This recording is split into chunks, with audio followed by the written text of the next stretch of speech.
سبحان اللہ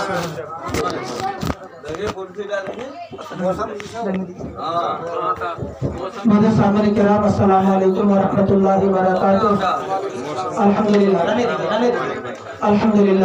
الحمدللہ الذی کفا وسلام علی عبادہ الذین اصطفیٰ، اما بعد فاعوذ باللہ من الشیطان الرجیم، بسم اللہ الرحمن الرحیم۔ النکاح من سنتی فمن رغب عن سنتی فلیس منی۔ صدق اللہ مولانا العظیم وصدق رسولہ النبی الامین المتین المبین الکریم، ونحن علی ذلک لمن الشاہدین والشاکرین والحمدللہ رب العالمین۔ آئیے ایک بار اپنے گناہوں کو بخشوانے کے لیے، اپنی نیکیوں میں اضافہ کرانے کے لیے، میدان محشر میں منہ دکھانے کے قابل بننے کے لیے، میدان محشر میں پیارے آقا صلی اللہ تعالی علیہ وسلم کی قربت حاصل کرنے کے لیے بلند آواز سے ایک مرتبہ پڑھے درود پاک، اللہم صلی علی سیدنا شفیعنا مولانا محمد بارک وسلم صلی علیہ، صلاۃ و سلام علیک یا حبیبی یا سیدی یا رسول اللہ صلی اللہ تعالی علیہ وسلم۔ عزیزان ملت اسلامیہ، آپ حضرات گھبرائے نہیں، ابھی وقت تقریر کا نہیں رہ گیا ہے۔ حضرت علامہ مولانا صفی اختر مصباحی صاحب نے بہت ہی بہترین جو اصلاح معاشرہ کو پیغام دینا چاہیے، بہت ہی بہترین پیغام آپ لوگوں کو دے چکا ہے۔ اگر آپ پنجتن پاک اہل بیت کے نام پہ اگر ان کی تقریر پہ عمل کر لیے تو یہ ہمارے لیے ذریعہ نجات ہے، کہیے سبحان اللہ۔ مزید تقریر کی ضرورت نہیں ہے۔ شاعر کہتا ہے غریبی میں غریبوں کی شرافت کم نہیں ہوتی، کہیے سبحان اللہ۔ غریبی میں غریبوں کی شرافت کم نہیں ہوتی، اور کروڑ سونے کے 100 ٹکڑے کو قیمت کم نہیں ہوتی، اور پکائی جاتی ہے جو روٹی محنت کی کمائی سے، اگر باسی بھی ہو جائے تو لذت کم نہیں ہوتی، اگر باسی بھی ہو جائے تو لذت کم نہیں ہوتی۔ اور شاعر کہتا ہے کہ شجر شجر ثمر ثمر حسین ہی حسین ہے، شجر شجر ثمر ثمر حسین ہی حسین ہے، اور جدار جدار اٹھے نظر حسین ہی حسین ہے، کہیے سبحان اللہ۔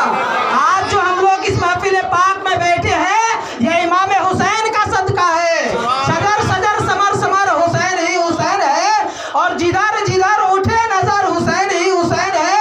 اذان کو نماز کو رسول کے بیان کو، اذان کو نماز کو رسول کے بیان کو کیا ہے معتبر جس نے حسین ہی حسین ہے۔ ارے فاطمہ کا لاڈلا سمت نبی سجدے میں ہے، فاطمہ کا لاڈلا سمت نبی سجدے میں ہے، ارے موت تھر تھر کانپ رہی ہے زندگی سجدے میں ہے، موت تھر تھر کانپ رہی ہے زندگی سجدے میں ہے۔ عزیزان ملت اسلامیہ، میں نے احادیث کریمہ کا ایک ٹکڑا آپ کے سامنے موضوع سخن بنایا ہے۔ اللہ کے نبی پیارے آقا صلی اللہ تعالی علیہ وسلم ارشاد فرماتے ہیں النکاح من سنتی فمن رغب عن سنتی فلیس منی، جس کا ترجمہ اور مفہوم یہ ہے، پیارے آقا صلی اللہ علیہ وسلم غیب کا نبی فرماتے ہیں کہ نکاح کرنا میری سنت ہے، اور جس نے اس سے انکار کیا، اعراض کیا، گویا کہ اس نے مجھ سے انکار کیا، یعنی میری سنت کو اس نے، میری سنت سے انہوں نے انکار کیا۔ بس ایک واقعہ آپ کے سامنے بیان کر کے میں رخصت ہو جاؤں گا۔ ایک شخص پیارے آقا صلی اللہ علیہ وسلم کی بارگاہ اقدس میں آتے ہیں، آنے کے بعد عرض کرتے ہیں یا رسول اللہ صلی اللہ تعالی علیہ وسلم، گھر میں غریبی بہت زیادہ ہے، بہت تنگی ہے، بڑی مشکل سے گھر چلتا ہے، یا رسول اللہ صلی اللہ علیہ وسلم آپ کچھ وظیفہ بتا دیجئے، آپ کچھ طریقہ بتا دیجئے تاکہ ہمارے گھروں میں خیر و برکات کا نزول ہونے لگے۔ پیارے آقا صلی اللہ علیہ وسلم کو وظیفہ نہیں بتاتے ہیں، اس کو بتاتے ہیں شخص جا اور جانے کے بعد شادی کر لے، اللہ اللہ کہیے سبحان اللہ، جا اور جا کر شادی کر لے۔ وہ شخص جاتا ہے، جانے کے بعد شادی کر لیتا ہے، شادی جیسے کر کے گھر بیوی کو لے کے آیا، پہلے سے تو غریبی تھی، تنگ دستی کا شکار تھا، اور بھی زیادہ غریبی بڑھنے لگی، اور زیادہ تنگ دستی کا شکار ہو گیا۔ میرے ملت کے نوجوانوں، پھر وہ شخص نبی آخر الزماں کی بارگاہ میں آتے ہیں، آنے کے بعد عرض کرتے ہیں یا رسول اللہ صلی اللہ تعالی علیہ وسلم، ہمارے گھر میں غریبی بہت زیادہ ہے۔ پیارے آقا کو معلوم ہے کہ اس بندے نے ایک شادی کر چکا ہے، پھر بھی عرض کر پیارے آقا صلی اللہ علیہ وسلم فرماتے ہیں کہ اے صحابہ جانے کے بعد تو شادی کر لے۔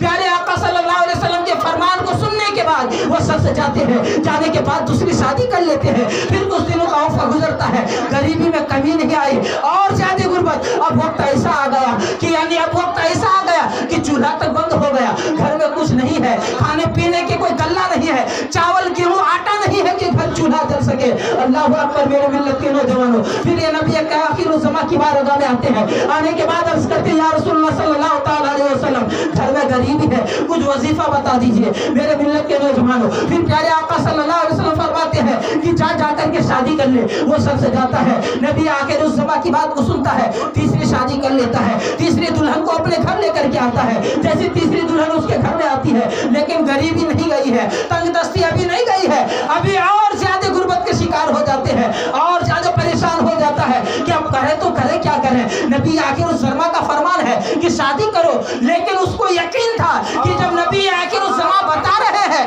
तो इसमें कोई राज की बात जरूर है, इसमें कुछ मकसद जरूर है। वो सच उसका अकीदा पक्का था, कोई वहाबी नहीं था, सहाबी था, अकीदा पक्का था, उसको यकीन था कि अल्लाह के नबी ने बताया है तो यकीनन जरूर मेरा कोई मकसद है, जरूर इसमें कोई फायदा होगा। फिर नबी आखिरुज़्ज़मा की बारगाह में आते हैं। आने के बाद फिर वही सवाल अर्ज करते हैं। प्यारे आका सल्लल्लाहु अलैहि वसल्लम इरशाद फरमाते हैं कि साहब जा, और जाने के बाद शादी कर ले। वो शख्स जाता है, चौथी बीवी को घर लाता है। अल्लाह अकबर मेरे मिल्लत के नौजवानों, चौथी बीवी का कमाल देखिए, चौथी बीवी की फितरत देखिए, चौथी बीवी की आदतें करीमा देखिए मेरे मिल्लत के नौजवानों। चौथी बीवी घर आती है, घर आने के बाद वो अपने शौहर के लिए दुआ करती है, परवरदिगार आज मैं अपने शौहर के घर आई हूँ, पर इलाहुल आलमीन ऐ बारे इलाहा हमारे शौहर के कमाई में बरकत अता फरमा। ये जो खाना मैं खा रही हूँ परवरदिगार आज तक मैंने ऐसा खाना नहीं खाया है, परवरदिगार हमारे शौहर की कमाई में बरकत दे।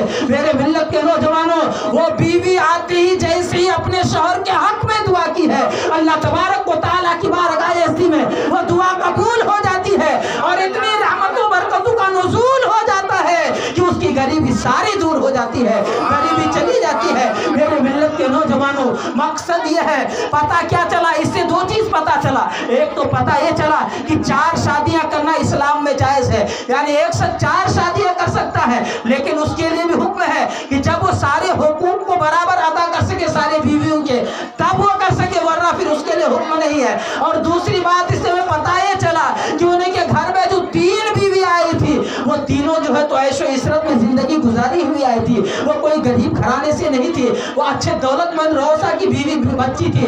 वो जब उनके घर में आई तो उनके घरों में आने के बाद वो शिकायतें करने लगी, ये तुम्हारे घर में ये कपड़े, ये खाने पीने। लेकिन मेरे मिल्लत के नौजवानों, अल्लाह के नबी को सारी बातें मालूम थी कि इनके घर में कौन आए हैं, दुल्हन कैसी लेकर के आए हैं। 3 बीवी आई, कोई उसके हक में दुआ नहीं किया, कोई भी उनके हक में दुआ नहीं की कारोबार के लिए। लेकिन जैसे चौथी बीवी आई, आकर के दुआ की, परवरदिगार हम तो आज तक ऐसा खाना नहीं खाए, परवरदिगार इस तरह का लिबास हमने नहीं पहना है। मेरे मिल्लत के नौजवानों, जब वो इस खाना और इस लिबास का हवाला दे करके अल्लाह की बारगाह में दुआ की है तो यकीनन उसकी दुआ अल्लाह की बारगाह में कबूल हो चुकी है। मेरे मिल्लत के नौजवानों, हमें भी चाहिए नारे तकबीर, जोरदार अंदाज से जरा नारा लगाइए, नारे तकबीर, नारे रिसालत, जिश्न ईद मिलादुन नबी, उलमाए अहले सुन्नत, नारे तकबीर, नारे रिसालत। जो आपको बड़े बड़े जलसे में तकरीर सुनने को मिल रहा है ना, वो आज छोटी सी महफिल में मिलेगी। तो आपको जहाँ अच्छा लगे ना वहाँ सुभान अल्लाह माशाअल्लाह जरूर करें। एक बार और जोरदार अंदाज से नारे तकबीर, नारे रिसालत, जश्न ईद मिलादुन नबी, उलमाए अहले सुन्नत, नारे तकबीर, नारे रिसालत, माशाअल्लाह सुभान अल्लाह। मेरे मिल्लत के नौजवानों, कहने का मकसद यह है जो मैंने आपके सामने बयान की। इसमें कहने का मकसद यह है कि अगर आप नेक साले बीवी घर में लेकर के आएंगे तो यकीनन वो आपके हक में दुआ करेंगे। अगर आप कंप्यूटर और मोबाइल चलाने वाली बीवी अपने घरों में लाएंगे तो दुनिया के नक्शा आपको दिखाने लगेंगे, दुनिया के नक्शा दिखाने लगेंगे। इसीलिए जब आप अपने बच्चे या बच्चियों का यानी रिश्ते का पैगाम कहीं भेजें तो पहले देखें नेक साले